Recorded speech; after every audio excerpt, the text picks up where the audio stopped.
what is normally round 1 of the second half of the Formula 1 season is round 7 in the 2020 calendar. This is the Belgian Grand Prix, and welcome to our Belgian Grand Prix preview show.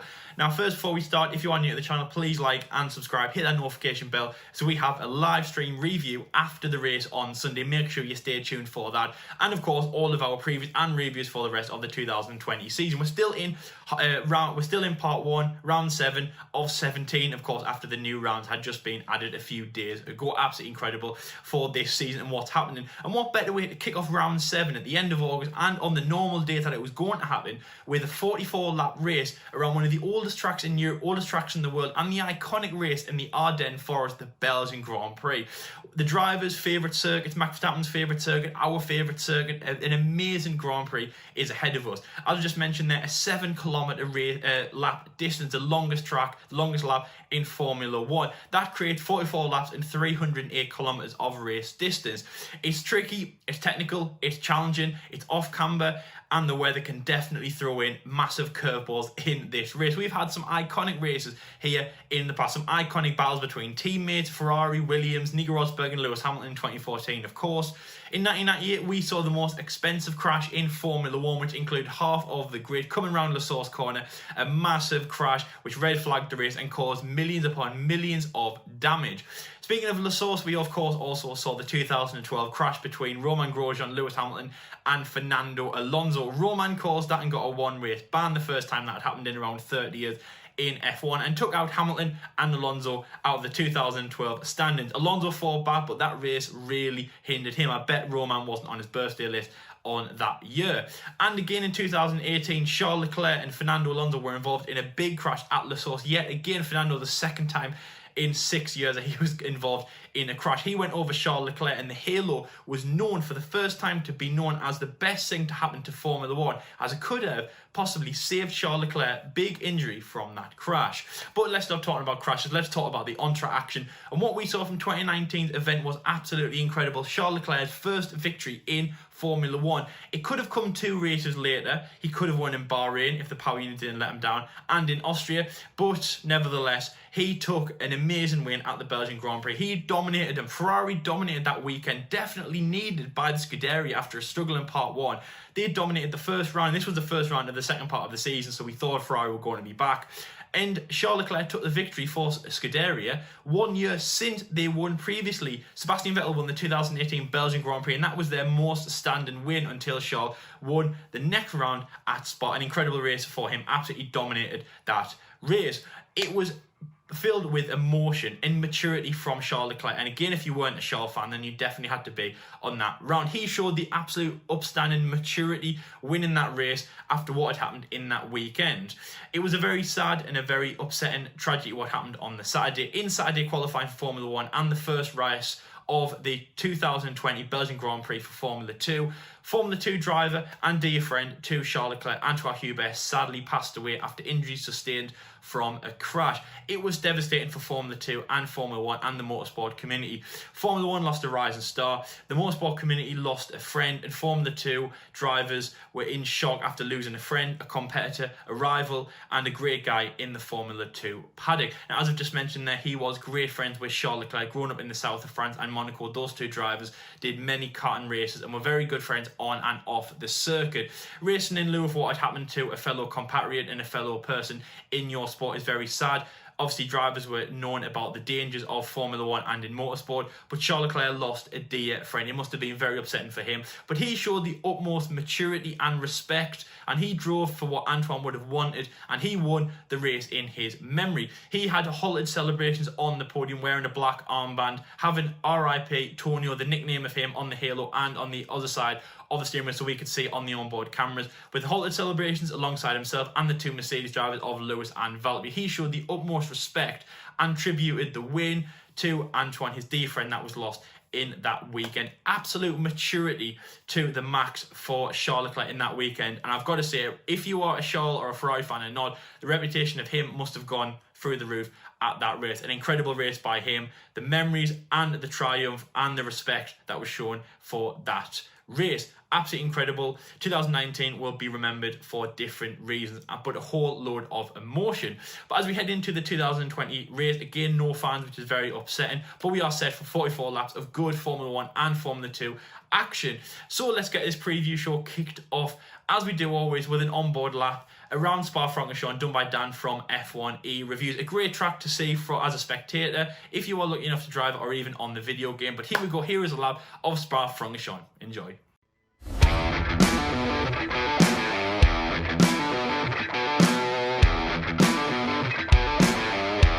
Let's ride on board with Haas driver Roman Grosjean around the brilliant Spa circuit. Now starting the lap in towards turn 1, the source. A very tight corner at the start of the lap with a tight right-hander. We have seen some big accidents up here in the past. Can we expect some on Sunday? Well, time will tell. Hitting the exit curb and heading towards really a flat-out turn 2, but then in towards the brilliant corner that is Eau Rouge and Radion. Hold your breath, going uphill. Cars take it flat, no problem whatsoever. Hitting the apexes very, very nicely, and then getting the car straight for the Camel straight, the first DRS zone of the lap. Cars reaching speeds of over 300 kph at the end of the straight. Then it's heavy braking down to 4th gear in towards turn 7 for the Lecombe chicane. Really, really good section of track here, hitting the apexes very, very nicely.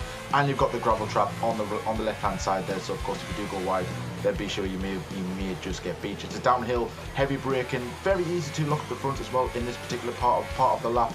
Then we go downhill once more to 5th gear, and then we get ready for the brilliant left-hander that is Pouon.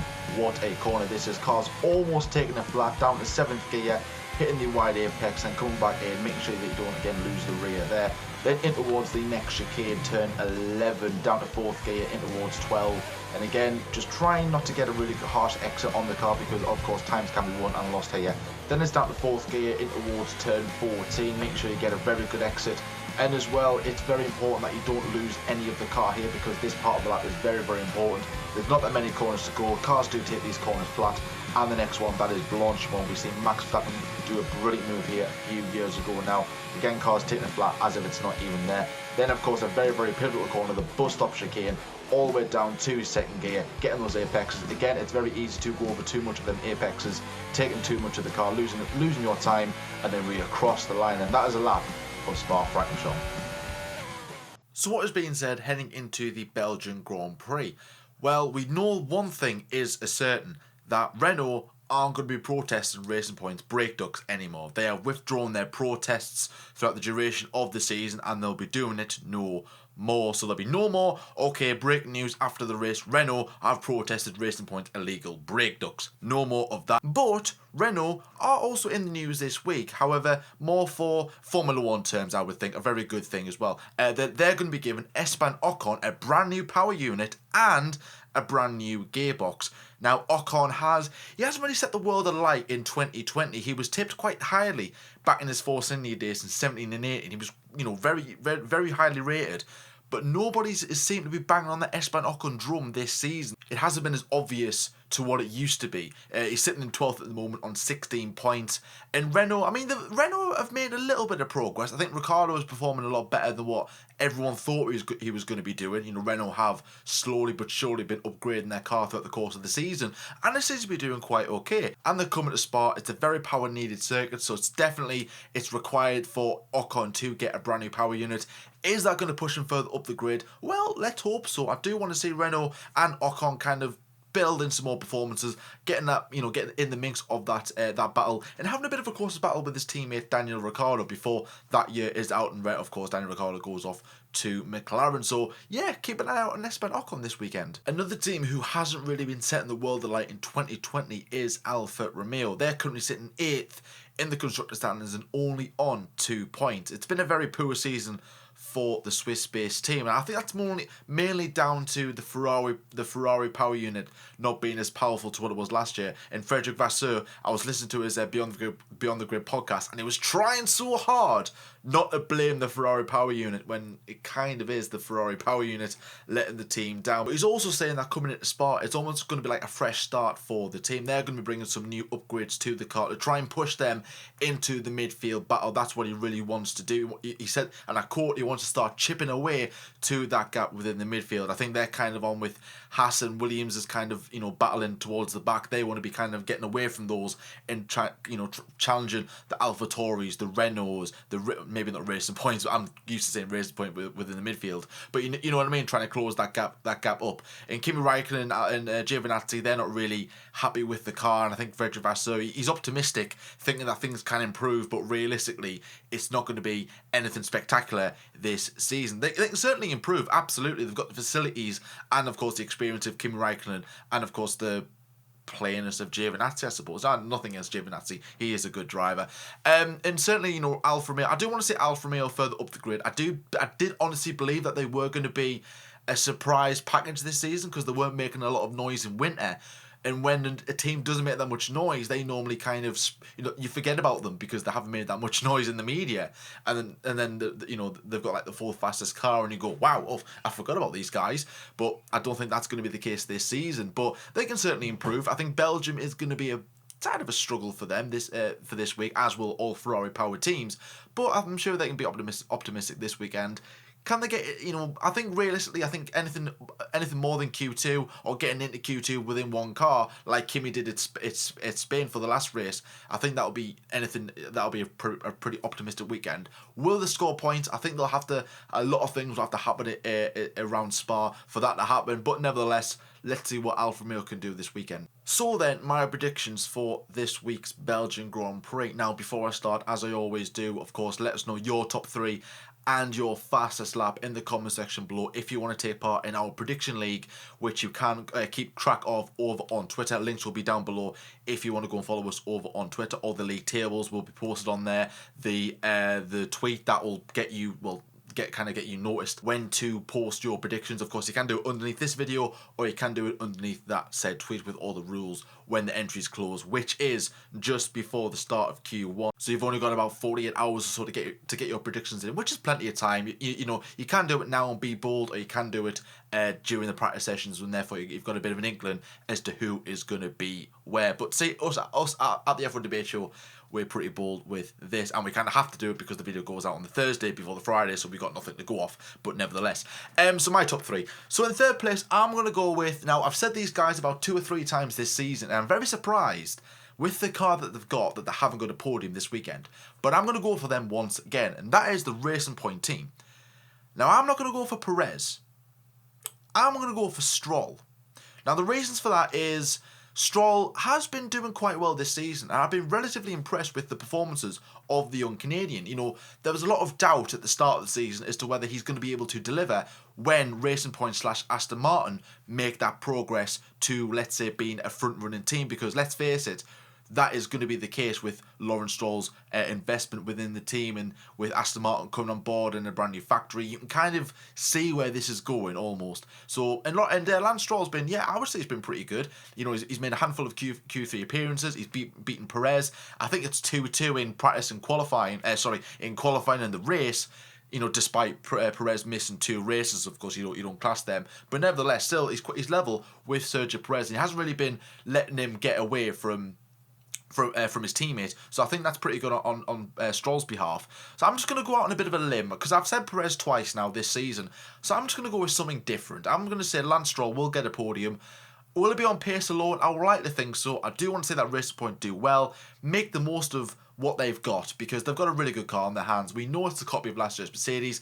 They haven't got a podium. Race pace is poor. Well, not really poor, but it's not really as good as what we all thought it was going to be. So I'm expecting some good things. Like I said, it's a power circuit. The chassis is pretty good, so that'll help them in the corners, in the midsection of the track. And of course, the power will help them across the Kemmel Straight and the back end towards Blanchimont and the bus stop chicane. I'm going to go out on a limb, and I'm going to say Lance Stroll for P3. In P2, now, who do I go for P2? I'm going to go for... Let's go for Valtteri Bottas. Now, Bottas his past 4 races have been 3 P3s and a 11th place finish at the British Grand Prix, which was of course down to a puncture. Very, very unlucky for the Finnish driver. Now, Bottas, he's not really delivering, is he? Now, he had a very good start of the season. He won. He got pole position and he won the race. But ever since that really good start of the season, it's just dwindled into pretty much average. Now, he's in the same car as Lewis Hamilton, and we know that that car is really good. It's the quickest car on the grid by a country mile. And see, getting beat by a Red Bull, it's not exactly the end of the world, because let's face it, that Red Bull, it's okay. And, you know, Verstappen behind the wheel, you know, he's doing absolutely brilliant to give us some sort of entertainment at the front of the grid. But Bottas should be getting at least P2 at every single race. Now, of course, he would have got P2 at the British Grand Prix if it wasn't for the puncture, but hey, that's Formula 1. So yeah, Bottas does need to do more. Well, I think he'll do it this weekend. I was going to say P1. I just honestly, I can't see it happening. I really, really don't. Unless something happens to Lewis, which rarely happens. But hey, it can happen at one point. Are we due a Lewis technical problem? We probably are. So that could happen this weekend. I really don't know. But honestly, guys, I just really can't see it happening. I do want to see Bottas do well. He's 43 points behind Lewis in the standings. He's at nearly two race wins behind him. Yeah, it's going to be a tall order to get back to Lewis Hamilton. It really, really is. But hey, we've got 10 races to go. We've got officially the end of the season, which is on my birthday, by the way, 13th of December at the Abu Dhabi Grand Prix. So send me a card in the post, and maybe a present. I like Haribo's. No. And of course, yeah, he just needs to do more, in my opinion. Will I think he'll win this weekend? No. Who do I think will win? Sebastian Vettel. No, I've said Vettel before. Lewis Hamilton. Easy because, well, he's got the best car. He's on the form of his life at the moment. He's won, what, 4 of the past 5 races, I think it is. He's unstoppable. He really, really is. And I can't say that the dominance of Lewis Hamilton slowing down anytime soon. As much as I do want to say somebody else to win, I just can't see it happening. I mean, Max could have a sniff if he wanted to. I don't think that Red Bull will actually, it won't favour around that particular track. It's more of a power track. And I mean, the Honda power unit is okay, but we know how twitchy that car can be. And it might not play to that car's strength. So maybe not say Red Bull being quite competitive. And maybe saying Verstappen quite shouty on the team radio, which is becoming very, very entertaining, I would say. But no, like I said, Lewis Hamilton, pole position, maybe. You know, Valtteri Bottas has been doing quite well in qualifying. But ultimately, it's 5-1 to Lewis in the race, and I can see it being 6-1. Unfortunately, you know, maybe Bottas getting a dodgy start and Lewis getting away, or even Bottas getting a good start, and maybe a strategy coming into play to favour Lewis Hamilton. We'll have to wait and see on that one. Only accusations for now. Or we could be all surprised, and Mercedes could rock up and be very slow and very unsurprising. I know I am clutching straws at that one. So that is my top 3 then. 3rd place, Lance Stroll. 2nd place, Valtteri Bottas. And my race winner will be Lewis Hamilton. As for fastest lap, I'm going to go for Max Verstappen. Now, reasons why I say Max is because of my predictions. I'm thinking that the Mercedes and the Racing Points are going to have a relatively strong weekend. Therefore, Red Bull are going to be frustrated with themselves. And Verstappen could end up being P3 and maybe even P4. But maybe anything more than that, we'll have to maybe have a Bottas having a dodgy weekend or something go wrong with the Mercedes car. So if that is the case, I can see maybe them being so far ahead of the Ferraris, the McLarens, and maybe his teammate Alexander Albon, sticking him on a brand new set of softs, getting him out there, getting that bonus point, just, you know, damage limitation, I suppose, at the end of the day for that one, getting an extra bonus point, and it does help them out in the standings. But nevertheless, I do think that might be the case of my predictions. I could be completely wrong. I have been very right in some scenarios, but very wrong in others, so we'll have to wait and see on that one. So that's my predictions then. Max Verstappen is going to be my fastest lap driver. And like I said, let us know your predictions in the comment section below, your top 3 and your fastest lap to enter. Entries close just before Q1. Lyle, what's your top 3 for the Belgian Grand Prix? We've seen some different winners here. I always remember Daniel Ricciardo winning here in 2014. A great win at Red Bull for the Australian driver. It can throw really big chins and curveballs. From what we've seen though in 2020, it might stay very similar, but we'll have to see about where I put people. So in 3rd place, I'm going to kick off with race winner from 2019, Charles Leclerc. That Ferrari car is not powerful in any way, but it seems like Matteo Binotto and Sebastian Vettel are both quite negative about how that car can actually achieve things. Sebastian is really not getting the best out of this, finishing in Q2, finishing outside the points, not good for him. But Charles Leclerc is still managing to get the best out of the car. Now, again, we had a problem in Spain. It might have been dual problems. It might have been possibly just, sod's law. It might have been Ferrari's problem. We don't really know, of course, with the seatbelt. There's no excuse for that. But Charles Leclerc still manages to get the best out of the car. Remember the 70th year anniversary race? He went from 8th to 4th, and he was ecstatic on the radio, ecstatic like he just won the World Championship. I thought, 4th place? What? Like, that's how excited you are, really? But nevertheless, he showed people that, that's how excited you've got to be in this SF1000, which is just not as good.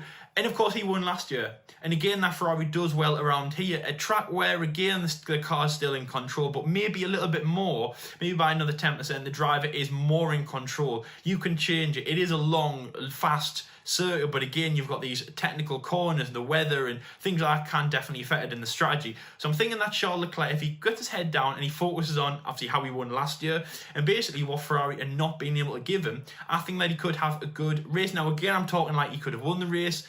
He won't. That car's not powerful enough to win that race. It really, really is.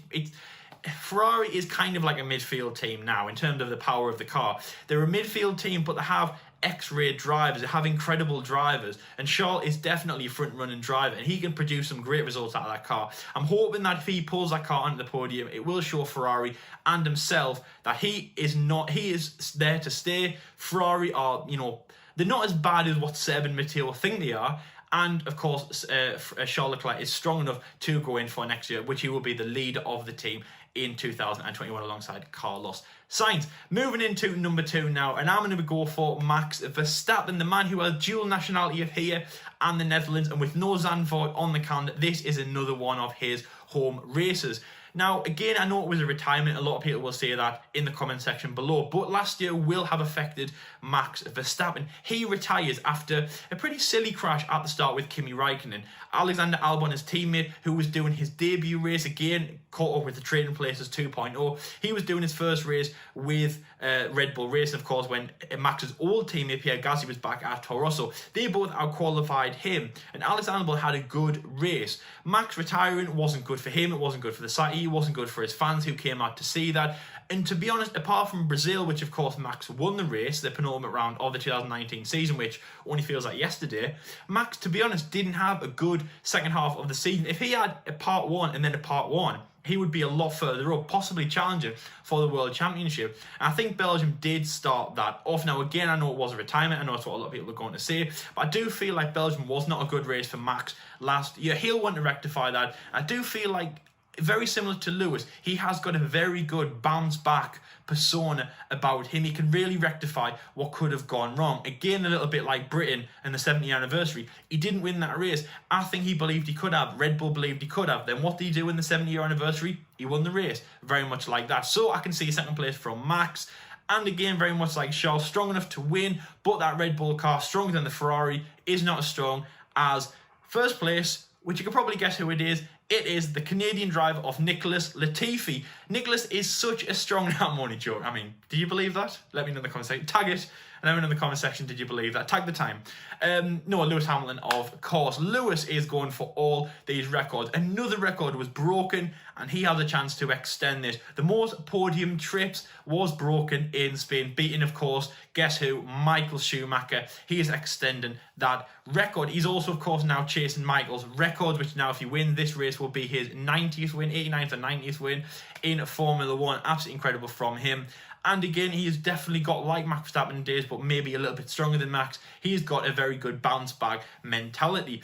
2019, he could have won the race, or again, I possibly believe that he could have. If it went to lap 54, for example, I do think that there is a good chance Lewis could have possibly creeped up to Charles, used the slipstream and things like that. Of course, Mercedes, again, having a very good strategy, but it was not to be. Again, not winning in the 70-year anniversary race would have definitely affected him. So even though it was a strong race, a strong 2 races for Hamilton, it might not have been the strongest, especially for the incident of what happened in the 70-year anniversary, the British Grand Prix, when he got the tyre delamination. Again, not his fault, and did win the race, but he will not have liked that. Sod's law won't have liked that. It's a bit like you getting caught out in the rain. It's not your fault, but you don't like it anyways. So So I do feel like Lewis will be here to prove a point and obviously break his records, extend his lead in the World Championship, extend Mercedes' lead, and of course all that malarkey. Valtteri Bottas, of course, who isn't on the podium, I'm hoping a strong race from him. Like we had in Agree or Disagree, if he can get the qualifying pace very good and he can get on the front row, my prediction could be hindered. But I'm saying that I hope that it's this. And again, very much like when I give my predictions, guys, it's more of a hope than what I actually think. I do hope that it's a Ferrari, Red Bull, and Mercedes. I do want to see Ferrari there. I know Red Bull are going to be there. I know Mercedes are going to be there. I really do want Ferrari. And fastest lap, again, I'm going to go for Hamilton. Don't really care. Don't really care about the fastest lap. Hamilton, let's go. I think that's a Sebastian Vettel last week, but I was like, not Sebastian anymore. So there we go. That is my top three: Charles Leclerc, Max Verstappen, and Lewis Hamilton with fastest lap going to LH44 again. Also extending the fastest lap. He possibly might be going for the Grand Slam, and I do believe that if he gets it this weekend, he will be either the most successful or coming up to the most successful. I think it's Jim Clark which holds the most Grand Slams in Formula 1. Definitely another record that he will want. Anything which has the R word in front of it, Lewis will definitely want. So there we go. That is my predictions, guys, for the Belgian Grand Prix. As Jordan said before about the prediction league, make sure to go and enter down below. Leave your predictions there and, of course, over our social medias if you don't want to comment here on YouTube. We do hope that you enjoy the Belgian Grand Prix. It is set to be an absolutely incredible race. Really can't wait. One of the most historical races in Formula 1. One of 4 of the oldest circuits in Formula 1. Let us know in the comment section below the other 3 races in Europe. That is a clue there, they're all in Europe. So there's 4 races, the oldest races in Europe. Spa is, of course, one of them. Who is the other 3? We hope that you enjoyed the race. It's going to be an absolute scorcher. Who's going to win again? Will it be Charles Leclerc from last year? Will it be Hamilton? Will it be Bottas? Will it be Ricciardo, who, you know, doesn't have a shot at a win, but he's getting there with that Renault. He's definitely getting there. Again, this weekend, we can't move on from, of course, the thought to Antoine, the family of Antoine, and the Formula 2 community. 2019 really shocked us of the dangers of motorsport, and it was a really, really sad thing that we saw from everyone that was affected in Formula 1, from everyone that was affected in Formula 2, his family, his friends, and in the motorsport community. Our hearts and respects go out to Antoine Hubert and his family. Antoine will never be forgotten, and rest in peace. And we hope that you are watching this race from heaven, and we hope that you do enjoy. Never be forgotten. Rest in peace, Antoine. And for you guys watching, we hope that you enjoyed this preview show. Enjoy the race, and until next time, we'll see you later.